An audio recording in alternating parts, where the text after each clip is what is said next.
دیکھو ربیع الاول کے بارے میں لوگ اکثر ایک سوال پوچھتے ہیں کہ عید میلاد النبی منانا، اس میں جشن کرنا، نبی صلی اللہ علیہ وسلم کی آمد پہ خوشی منانا، یہ اسلام میں کیسا ہے؟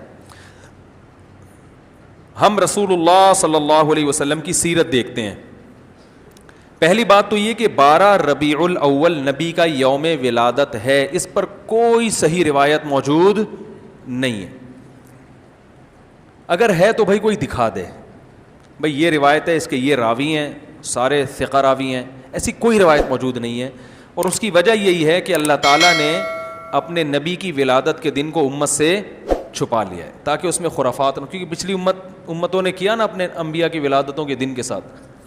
لیکن اگر فرض کر لیں، لوگ بحث کرتے نہیں جی فلاں نے لکھا ہے تو فلاں نے لکھا ہے، چلو مان لیا کہ 12 ربیع الاول نبی کا یوم ولادت ہے، تو ہمیں رسول اللہ صلی اللہ علیہ وسلم کی سیرت میں یوم ولادت پہ کیا کرنا ملتا ہے؟ احادیث صحیحہ سے صحیح حدیث ہے کہ نبی صلی اللہ علیہ وسلم پیر کے دن کا روزہ رکھتے تھے. صحابہ نے پوچھا کیوں؟ آپ نے فرمایا یہ میرا یوم ولادت، پیر کو آپ پیدا ہوئے. اب دیکھو پیر کو نبی نے روزہ رکھ کے یہ بتا دیا کہ اس میں عید کا تصور نہیں ہے، کیونکہ عید اور روزہ جمع، بولنا پڑے گا آپ لوگوں کو، جمع نہیں ہو سکتے. اب اس کو سیلیبریٹ نہیں کیا جا سکتا. جس دن روزہ ہو جائے گا نا، اب وہ سیلیبریٹ کرنا اس کو ممکن ہے ہی نہیں، اس میں جشن کا تصور ہی ختم ہو گیا.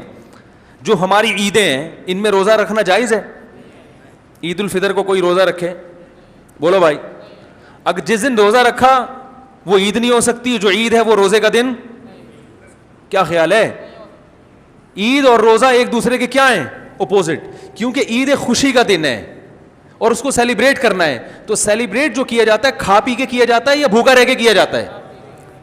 دیکھو آپ کے بچے کا امتحان میں پاس ہو گیا اچھے نمبروں سے، بہت خوش ہیں آپ نے تمام رشتہ داروں کو فون کیا، بھائی میرا بچہ 100 نمبروں سے پاس ہوا ہے، میں بہت خوش ہوں اور میں اب جشن مناؤں گا، ایک سیلیبریٹ کروں گا اس کو. بھائی کیسے کریں گے؟ بھائی آپ تمام لوگوں سے گزارش ہے کہ صبح کا ناشتہ بھی چھوڑ دیں اور کل دوپہر کا کھانا بھی چھوڑ دیں. ہاں بھائی یہ کیا ہو گیا بھائی؟ یہ خوشی ہے یا کوئی غم ہے بھائی؟ روزہ کوئی غم کی علامت نہیں ہے لیکن خوشی بھی نہیں ہے. خوشی کا مطلب خوشی کو سیلیبریٹ کرنا نہیں ہے، منانا. خوش ہونا ایک الگ چیز ہے، خوشی منانا. بھائی خوش ہونے پر تو ہم بھی کوئی پابندی نہیں لگا رہے کہ آپ 12 ربیع الاول کو خوش ہو جائیں. مسئلہ ہے خوشی منانا. منانے کا صرف عید کو خوش ہونے پر کبھی بھی نہیں منائی جائے گی، صرف عید کے دن یا کوئی خوش یعنی یہ کوئی کھانا کھلا کے. تو آپ کے بچہ 100 نمبروں سے پاس ہوا، آپ نے کہا کہ ہم خوشی منائیں گے. بھائی کیسے منائیں گے؟ آپ بھی کھانا چھوڑ دیں اور ہم بھی کھانا لے. بھائی وہ کہیں گے بھائی پہلے ہم اس طرح تو ہوگا کہ آج ہم زیادہ کھائیں گے، اس طرح تو منائی جاتی ہے. تو یہ بات سمجھ میں آ گئی. دوسری بات، دوسری دلیل، جمعے کا دن بھی چھوٹی عید ہے نا، اس کو بھی عید کہا گیا ہے روایتوں میں. اسی وجہ اور عید کے بہت سارے احکام جمعے کے دن بھی لاگو ہوتے ہیں. غسل کر کے نہا دھو کے مسجد میں اجتماع ہوتا ہے، عید کے دن بھی غسل کر کے نہا دھو کے اجتماع ہوتا ہے. نبی جمعے کے دن بھی اچھے کپڑے پہنتے تھے، ہم عید کے دن بھی بولتے کیوں نہیں اچھے کپڑے پہنتے ہیں. جمعے کے دن بھی خوشبو لگا کے نہا دھو کے، عید کے دن بھی ایسے ہی. اور حدیث میں جمعے کے دن کو بھی روزے کے ساتھ خاص کرنے سے منع کیا گیا ہے. لا تختصوا لیلۃ الجمعۃ بصلاۃ ولا یوم الجمعۃ بصوم. حدیث میں آتا ہے جمعے کی جو رات ہے اس کو عبادت کے ساتھ خاص مت کرو اور جمعے کے دن کو روزے کے ساتھ خاص مت. جمعے کو روزہ رکھنا کوئی اضافی فضیلت نہیں ہے. ویسے جائز ہے روزہ رکھنا کہ آپ کی چھٹی جمعے کو ہوتی ہے اس لیے رکھ لیا تو ایک الگ بات ہے، لیکن اس کو خاص فضیلت دے کے رکھنا تو یہ مکمل عید تو نہیں ہے. اس میں عید کا لک بہرحال بولو بھائی ہے. خطبہ بھی ہے، جیسے عیدین میں خطبہ بھی ہوتا ہے، 2 رکعتیں ہیں، عیدین میں بھی 2 رکعت، تو لک ہے اس میں. اب ذرا ٹیکنیکل پوائنٹ کو سمجھیے گا آپ لوگ. یہودی سب سے پرانی قوم ہے، ان کے لیے جو مقدس دن تھا وہ کون سا تھا؟ ہفتہ، اور وہی ان کی چھوٹی عید تھا. سمجھ رہے ہیں نا, اسی میں وہ اجتماع کرتے تھے. عیسائی اس کے بعد آئے, ان کے لیے کون سا ہوا؟ اتوار کو, جو ہفتے کے بعد ہے. مسلمان ان کے بھی بعد آئے, تو ہمارے لیے کون سا ہونا چاہیے تھا؟ پیر. اور یہ یوم ولادت بھی تھا, تو اس کو تو زیادہ فضیلت ہونی چاہیے تھی نا بھائی, عقلی لحاظ سے بھی اور جو حکمت ہے اس کے لحاظ سے بھی. عقلی لحاظ سے اس لیے کہ وہ پہلے تھے تو ہفتہ, پھر اس کے بعد اتوار, تو اب ہمارے لیے پیر. اور اس لیے بھی کہ نبی کا یوم ولادت ہے, تو یہ بطریق اولا پیر کے دن کو فضیلت ملنی چاہیے تھی, کیونکہ وہ نبی کا یوم ولادت ہے. لیکن چونکہ اس میں عید کا کانسیپٹ ہے نا, اس لیے پیر کا نہیں ہوا, بلکہ ریورس کر کے کہاں لے گئے؟ جمعے کی طرف. تو پیر کے دن یا نبی کے یوم ولادت سے عید کا کانسیپٹ اسلام نے کھرچ کے نکال دیا ہے کہ اس میں عید کا کانسیپٹ ہو ہی نہیں سکتا, اپوزٹ ہے اس کا, روزہ ہے.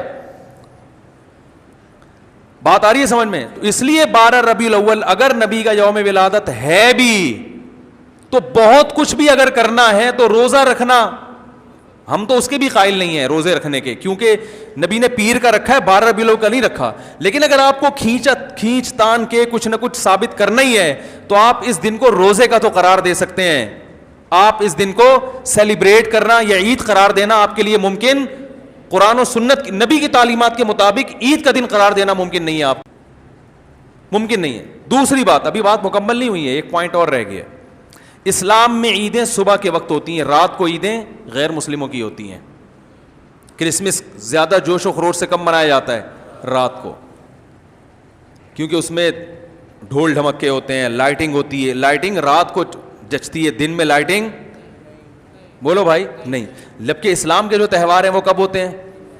صبح کے وقت. صبح آپ اشراق کے وقت آؤ گے, نماز پڑھو گے, سوئیاں کھاؤ گے, گلے ملو گے, پتلی گلی سے نکل لو. عید الاضحیٰ میں بھی صبح آؤ گے, نماز پڑھو گے, قربانی کرو گے, گوشت کھاؤ گے, ٹھیک ہے نا. یہ سب کام تبھی فقہاء نے لکھا ہے کہ مغرب کی نماز کے بعد جانور کو قربان کرنا مکروہ ہے, جائز ہے مگر مکروہ, کیونکہ شاعر اسلام میں سے دن میں ہوگا. یہ رات کو شریعت نے اس لیے نہیں رکھا کہ رات کا وقت نا گناہوں کی طرف لے جاتا ہے. جب خوشی منائی جاتی ہے تو رات کو انسان ٹریک سے ہٹنے کا خطرہ زیادہ ہوتا ہے. جبکہ 12 ربیع الاول کو جو عید منائی جاتی ہے وہ دن میں زیادہ منائی جاتی ہے یا رات کو؟ ساری لائٹنگ رات کو ہوتی ہے, سارے جو نعت اور میوزک کے ساتھ وہ سب کب ہو رہا ہے؟ رات کو. یہ خود اسلام کے مزاج کے خلاف ہے. تو پتہ ہی چلتا ہے بھائی, بہت معذرت کے ساتھ, کسی پہ طنز مقصد نہیں ہے. دیکھو اللہ اس کے رسول صلی اللہ علیہ وسلم کو فالو کرنا یہ عشق نبی ہے اصل. یاد رکھو, محبت میں جذبات پہ کنٹرول کرنا یہ زیادہ مشکل کام ہے, اور جذبات سے ہٹ کے, جذبات سے مغلوب ہو جانا یہ آسان بہت ہے, لیکن یہ حقیقی محبت کی علامت نہیں ہے. جب محبت ہو نا کسی کو, تو اپنے جذبات کو حدود کے اندر رکھ کے انسان محبت کا اظہار کرے. اپنے جذبات کو غالب کر لینا, نبی کا عشق ہر مسلمان کو ہے, ہر ایک کا دل چاہتا ہے یہ کرے یوں کرے نبی کی یاد میں, لیکن آپ اپنے اس جذبات پہ کنٹرول کریں. بولے بھائی رسول اللہ صلی اللہ علیہ وسلم کی جو اطاعت ہے وہ پہلے ہے,